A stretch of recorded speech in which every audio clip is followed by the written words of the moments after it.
Today we are learn about the synchronized keyword. ఈరోజు మనం మన థ్రెడ్స్లోని సింక్రనైజ్డ్ కీవర్డ్ గురించి మాట్లాడుకుందాం. సో సింక్రనైజ్డ్ కీవర్డ్ ఎందుకు ఉపయోగిస్తామంటే at a time we can run the multiple threads. మనం ఒక్క క్షణంలో లేదా ఒక మూమెంట్లో రెండు థ్రెడ్స్ని ఎట్ ఏ టైమ్స్ ఎగ్జిక్యూట్ చేస్తుంటే ఆ ఎగ్జిక్యూట్ చేస్తున్న థ్రెడ్స్ అనేవి ఇంటర్లింక్ అవ్వకోకుండా, అంటే ఒక థ్రెడ్ యొక్క ఎగ్జిక్యూషన్కి అనదర్ థ్రెడ్ అనేది ఇంటరప్షన్ ఇవ్వకోకుండా ఒక థ్రెడ్ అనేది హోల్డ్ అయ్యి అనదర్ థ్రెడ్కి ఎగ్జిక్యూషన్ ప్లాట్ఫామ్ని ఇవ్వడాన్ని we call it as a synchronized keyword. ఈ సింక్రనైజ్డ్ కీవర్డ్ యూస్ చేయడం వల్ల మన డేటా అనేది కన్సిస్టెన్సీగా ఎగ్జిక్యూట్ అయ్యిద్ది. సో అంటే ఒక కంప్లీట్ థ్రెడ్ దాని యొక్క హోల్ ప్రాపర్టీస్ని ఎగ్జిక్యూట్ అయ్యి అనదర్ థ్రెడ్కి ఎగ్జిక్యూషన్ ఇచ్చింది. అప్పుడు ఫస్ట్ థ్రెడ్ దాని యొక్క హోల్ థింగ్స్ ఎగ్జిక్యూట్ అవుతాయి, అలాగే అనదర్ థ్రెడ్ కూడా తన యొక్క హోల్ ప్రాసెస్ని ఎగ్జిక్యూట్ అవుతాయి. So this is the synchronized keyword. So మన యొక్క సింక్రనైజ్డ్ కీవర్డ్ని ఎలా డిఫైన్ చేస్తాం? ఎలా the synchronized keyword used to ensure only one thread can access the shared resources. అంటే మనం ఏదైతే అనదర్ క్లాస్ తీసుకున్నామో ఆ క్లాసులోని రిసోర్స్ అనేది ఒక థ్రెడ్ మాత్రం ఒక టైంలో ఉపయోగించి అనదర్ థ్రెడ్ కూడా ఆ రిసోర్స్ని ఎట్ ఏ టైం వాడాలి అనుకుంటే it will be go to the waiting state. అంటే కాసేపు వెయిట్ చెయ్యి మనం చెప్పేది సింక్రనైజేషన్. ఇప్పుడు సింక్రనైజేషన్ ఉన్న థ్రెడ్స్నే మనం థ్రెడ్ సేఫ్ ఆబ్జెక్ట్స్ అంటాం. అంటే ఆ థ్రెడ్ అనేది దాని యొక్క డేటాని లీక్ అవ్వకుండా పర్టికులర్గా, అంటే అనదర్ థ్రెడ్ ఎగ్జిక్యూషన్ అవుతున్నప్పుడు తన యొక్క ప్రాపర్టీస్ని లాక్ చేసుకుని ఉండిద్ది. కాబట్టి దిస్ హోల్ ప్రాసెస్ మనం థ్రెడ్ సింక్రనైజేషన్ అంటాం. ఓకేనా? సో ఈ యొక్క థ్రెడ్ సింక్రనైజేషన్కి మనం మన యొక్క ప్రోగ్రామ్ రాసి ఎగ్జిక్యూట్ చేద్దాం. సో లాస్ట్ క్లాస్లో already we can declare the how many ways to threads అంటే 2 వేస్లో డిక్లేర్ చేద్దామని థ్రెడ్ క్లాసు అలాగే రన్నబుల్ ఇంటర్ఫేస్ యూజ్ చేసి మన ప్రోగ్రామ్స్ రాసాం. Today we can write the synchronisation keyword. So sin class main method, let's finish.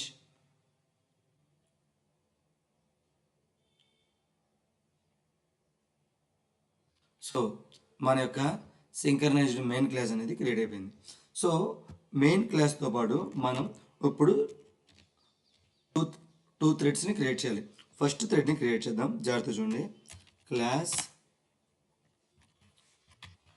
Thread 1 create చేశాను, అలాగే class thread 2ని create చేశాను. ఇప్పుడు ఒక thread by using runnable interface, another thread by using the thread class చూద్దాం. So ఇప్పుడు by using runnable interface కాబట్టి implements runnable interface. So runnable ఇంటర్ఫేస్తో క్రియేట్ చేశాం కాబట్టి దాని ఒక్క మెథడ్ అయినా రన్ మెథడ్ మనకి డిఫైన్ అయిపోయింది. So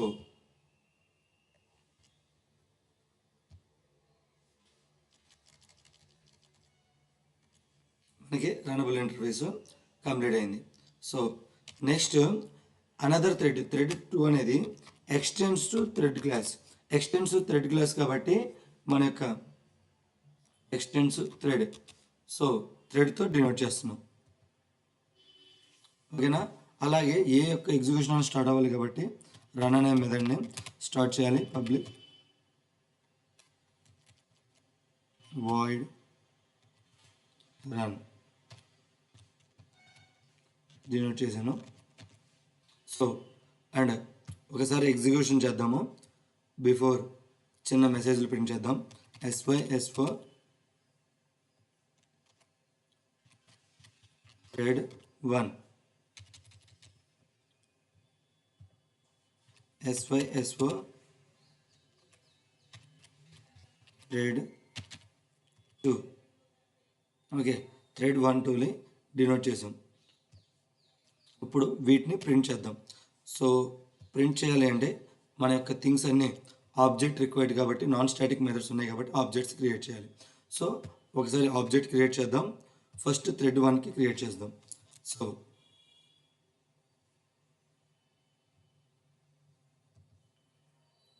thread 1 E1 equals to new thread 1ని డినోట్ చేసి ఇప్పుడు T1 డాట్ స్టార్ట్.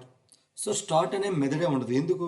మనం క్రియేట్ చేసిన థ్రెడ్ అనేది రన్నబుల్ ఇంటర్ఫేస్ థింగ్స్ కాబట్టి ఆ రన్నబుల్ ఇంటర్ఫేస్ ఎలా డిఫైన్ చేయాలో మనం లాస్ట్ క్లాస్లో తీసుకున్నాం.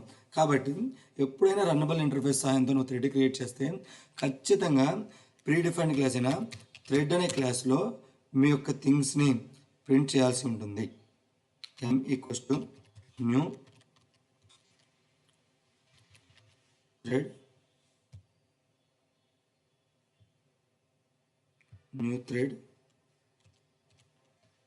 డిఫైన్ చేసి ఈ థ్రెడ్ లోపల మన యొక్క ఫస్ట్ థ్రెడ్ యొక్క రెఫరెన్స్ వేరియబుల్ని పాస్ చేయాలి. పాస్ చేసి T1 డాట్ స్టార్ట్ యూస్ చేయాలి. Sorry m dot start. So చూడండి ఇప్పుడు స్టార్ట్ మెథడ్ వచ్చేసింది. So start.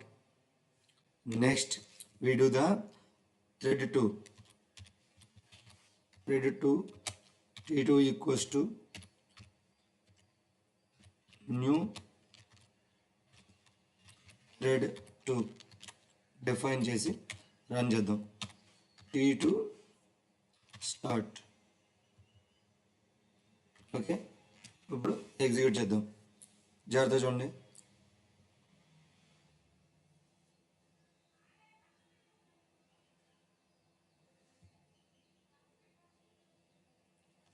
సో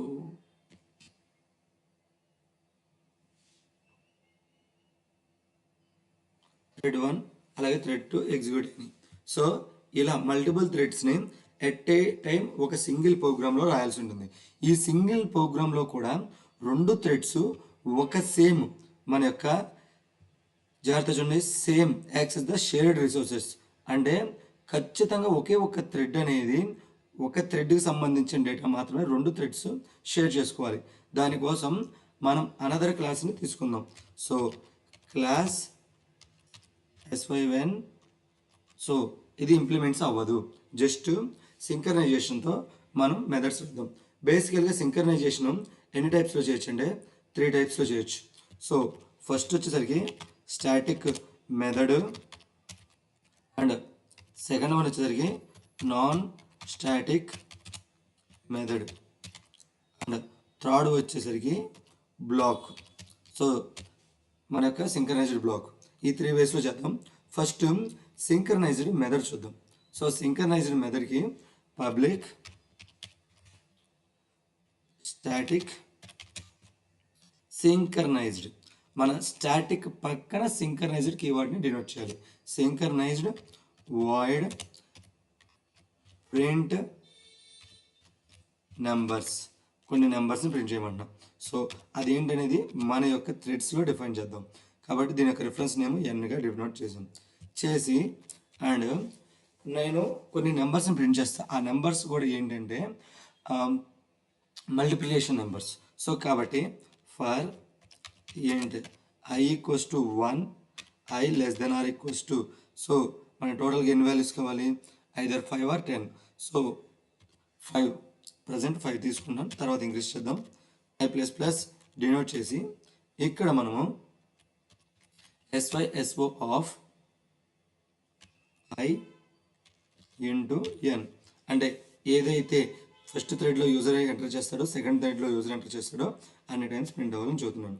సో ఇప్పుడు జాగ్రత్తగా చూద్దాం. చూడండి ఇక్కడ ఏం చేద్దామంటే ఇది స్టాటిక్ మెథడ్ అవడం వల్ల అనదర్ క్లాస్లో ఉన్న స్టాటిక్ మెథడ్ని మన క్లాస్లో మనం క్లాస్ యొక్క రెఫరెన్స్ నేమ్తో కాల్ చేయొచ్చు. కాబట్టి sy1 డాట్ ప్రింట్ నెంబర్. ఇప్పుడు నాకు ఏ యొక్క మల్టిప్లికేషన్ కావాలంటే 5 యొక్క మల్టిప్లికేషన్ కావాలి. సో 5 యొక్క 5 థింగ్స్ 5 1 0 1 5 2 0 10 ఇలా ప్రింట్ అవ్వాలి. నెక్స్ట్ థ్రెడ్ 2లోకి వచ్చేసరికి same sy1 dot print numbers. So ఇక్కడ ఏ నెంబర్ ప్రింట్ అవ్వాలి అంటే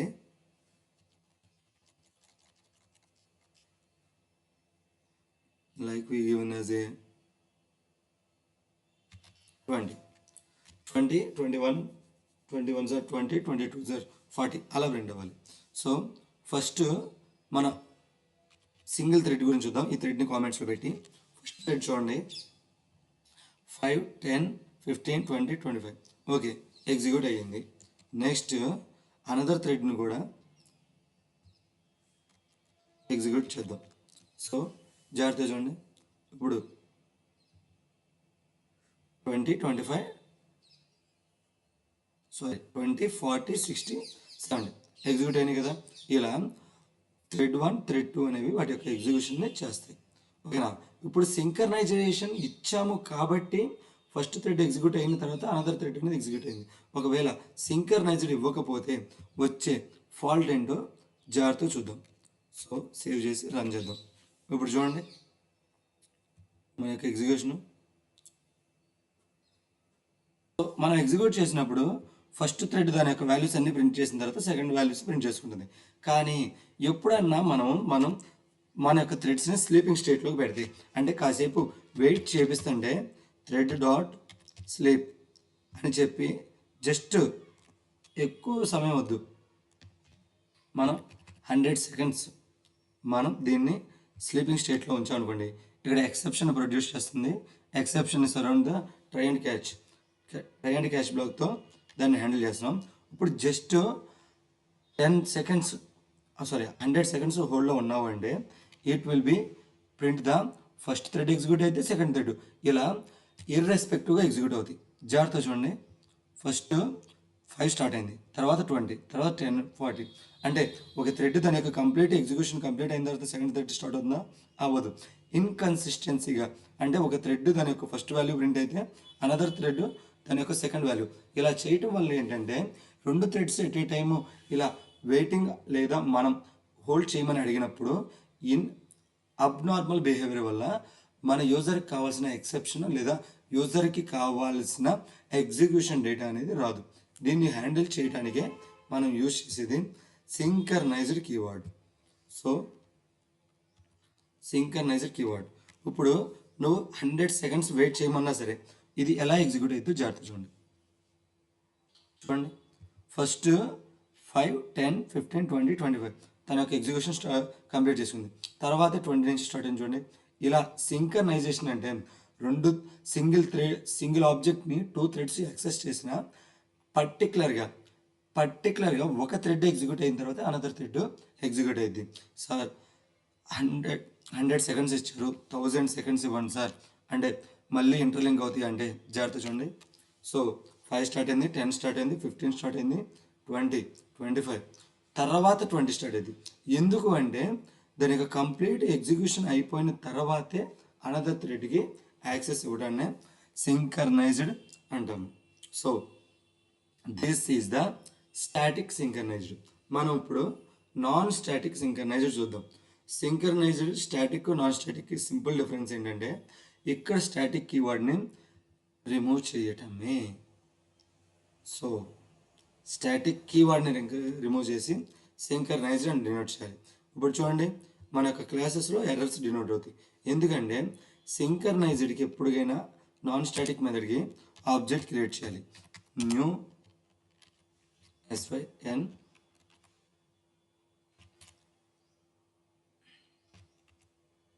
ఎస్ డాట్ ప్రింట్ నెంబర్స్ని మనం ప్రింట్ చేయాల్సి ఉంటుంది. So same SYN S equals to new SYN denote చేయాలి. So S dot. So simple difference. Static అని డినోట్ చేస్తే అది స్టాటిక్ సింక్రనైజ్డ్, మన స్టాటిక్ డినోట్ చేయకపోతే నాన్ స్టాటిక్ వానికి ఆబ్జెక్ట్ క్రియేట్ చేస్తే సరిపోయింది. సో ప్రజెంట్ ఎగ్జిక్యూట్ చేద్దాం.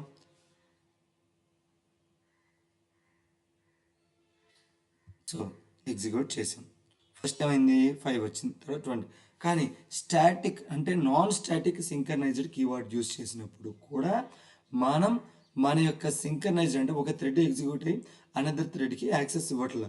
ఇలా యాక్సెస్ ఎందుకు ఇవ్వట్లేదు అంటే నువ్వు క్రియేట్ చేసిన ఆబ్జెక్ట్స్ అనేవి మీ యొక్క పర్టిక్యులర్ ఆబ్జెక్ట్లో స్టోర్ అవుతున్నాయా లేవా, అంటే ఎగ్జాక్ట్లీ కరెంట్ అడ్రస్లో స్టోర్ అవుతున్నాయా లేవా అనేది మిస్ అవుతుంది. కాబట్టి ఆ మిస్ అయిన దాన్ని మనం ఎలా ఫైండ్ అవుట్ చేయాలి అంటే మనం మన యొక్క కన్స్ట్రక్టర్ని జనరేట్ చేసి దేన్ని జనరేట్ చేసి కన్స్ట్రక్టర్ని.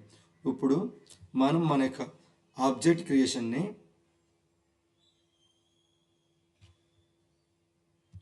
ఎస్ని అవుట్ సైడ్న డిక్లేర్ చేసి ఇప్పుడు కన్స్ట్రక్టర్ని జనరేట్ చేద్దాం. సో కన్స్ట్రక్టర్ని జనరేట్ చేద్దాం. సో ఎస్ అనే కన్స్ట్రక్టర్ని జనరేట్ చేస్తున్నాను. సో జాగ్రత్త చూడండి, కన్స్ట్రక్టర్ని క్రియేట్ చేసేసాము. సో ఇప్పుడు జాగ్రత్తగా చూడండి, ఇప్పుడు థ్రెడ్ 1కి కన్స్ట్రక్టర్ని క్రియేట్ చేసాం, అలాగే థ్రెడ్ 2కు కూడా కన్స్ట్రక్టర్ని క్రియేట్ చేద్దాం. సో మన యొక్క సేమ్ యూజర్ డిఫైన్డ్ ఆబ్జెక్ట్ క్లాస్ని క్రియేట్ చేస్తున్నాం, యూజర్ డిఫైన్డ్ డేటా టైప్ని, తర్వాత కన్స్ట్రక్టర్ని. సో కన్స్ట్రక్టర్ వచ్చేసరికి పబ్లిక్ థ్రెడ్ 2 జనరేట్ చేసి SYNSని డినోట్ చేసి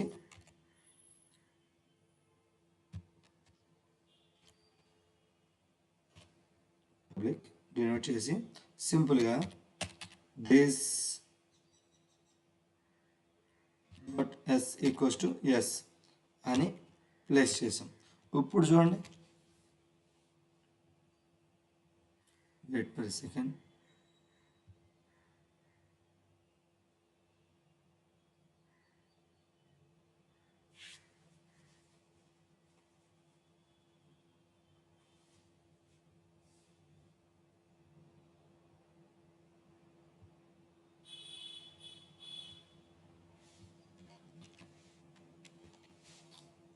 Oh, I got the exception. It's null pointer exception. Yeah, మనకి నల్ పాయింటర్ ఎక్సెప్షన్ వచ్చింది. నల్ పాయింటర్ ఎక్సెప్షన్ వచ్చింది ఎందుకంటే మనం పాస్ చేయాల్సిన డేటా గురించి రాయట్లేదు. ఇప్పుడు నాన్ స్టాటిక్ మెథడ్స్ నువ్వు ఎప్పుడైతే క్రియేట్ చేస్తావో అప్పుడు ఖచ్చితంగా నువ్వు ఈ యొక్క థ్రెడ్స్ అంటే నువ్వు ఏదైతే 2 థ్రెడ్స్ని క్రియేట్ చేసావో ఆ థ్రెడ్స్లో మీ యొక్క సింక్రనైజ్ మెథడ్ ఉన్న SYS ఆబ్జెక్ట్ని క్రియేట్ చేయాలి. అంటే ఆ థ్రెడ్ ఉన్న క్లాస్ సింక్రనైజ్డ్ మెథడ్ ఉన్న క్లాస్కి ఆబ్జెక్ట్స్ క్రియేట్ చేయాలి. సో ఎస్ని జనరేట్ చేస్తున్నావు, అలాగే ఎస్. ఇప్పుడు చూడండి, థ్రెడ్ 1 స్టార్ట్ అయింది. సో కానీ థ్రెడ్ 1 స్టార్ట్ అయ్యి తర్వాత కాసేపటికే థ్రెడ్ 2 కూడా దాని యొక్క ఎగ్జిక్యూషన్ స్టార్ట్ చేసింది. కానీ థ్రెడ్ 2 తన వాల్యూస్ ప్రింట్ చేయకోకుండా జస్ట్ 5 అనే అవుట్పుట్ ప్రింట్ అవ్వగానే 10, 20 అలాగే 15, 20, 25 ఇలా తన యొక్క డేటా మొత్తం ప్రింట్ చేసుకున్న తర్వాత సెకండ్ థ్రెడ్ యొక్క ఎగ్జిక్యూషన్ స్టార్ట్ అయింది. ఇప్పుడు మనకి డిఫరెన్స్ తెలియాలి సార్ అని మీరు అనుకుంటే సింపుల్గా ఇక్కడ నేను ఏం చేస్తున్నానంటే 3ని పాస్ చేస్తున్నాను. ఇప్పుడు జాగ్రత్తగా చూడండి, రన్ చేసినప్పుడు 5 స్టార్ట్ అయింది, కానీ ఫస్ట్ థ్రెడ్లో ఉన్న 5 యొక్క డేటా మొత్తం ప్రింట్ అయిన తర్వాత నెక్స్ట్ సెకండ్ థ్రెడ్ దాని యొక్క ఎగ్జిక్యూషన్ స్టార్ట్ అయింది. So this is the thread static and non static things. ఇలా మన యొక్క థ్రెడ్ సింక్రనైజేషన్ స్టాటిక్ నాన్ స్టాటిక్తో డినోట్ చేయాల్సి ఉంటుంది. అలా కాకుండా సింక్రనైజేషన్ నీకు ఇక్కడ అక్కర్లేదు, బ్లాక్ టైప్లో రాయండి సార్ నాన్ స్టాటిక్ మెథడ్స్ అంటే సింపుల్గా మనము సింక్రనైజ్డ్ అనే బ్లాక్ని క్రియేట్ చేసుకోవాలి. ఆ బ్లాక్లో కూడా దిస్ అనే కీవర్డ్ని జనరేట్ చేసి మన యొక్క థింగ్స్ని ఎగ్జిక్యూట్ చేయాలి. ఇప్పుడు చూడండి, సింక్రనైజేషన్ ఇక్కడ ఇచ్చినా సేమ్. ఇలా మనం దిస్ అనేది డినోట్ చేస్తే అంటే కరెంట్ ఈ యొక్క క్లాస్లో మాత్రం ఎగ్జిక్యూట్ చేయమంటే అప్పుడు సింక్రనైజేషన్ థింగ్స్ని పర్ఫామ్ చేసినట్టు. ఒకసారి రన్ చేద్దాం, అవుట్పుట్ చూడండి. 5, 10, 15, 20, 25 తర్వాత 3 స్టార్ట్ అయింది. సో ఒక థ్రెడ్ ఎగ్జిక్యూట్ అయ్యి అనదర్ థ్రెడ్కి ఇలా షేర్ వాల్యూస్ చేస్తే దాన్ని థ్రెడ్ సింక్రనైజేషన్ అంటారు. ఐ హోప్ థ్రెడ్ సింక్రనైజేషన్ మీ అందరికి అర్థమైంది అనుకుంటున్నా. Thank you to every.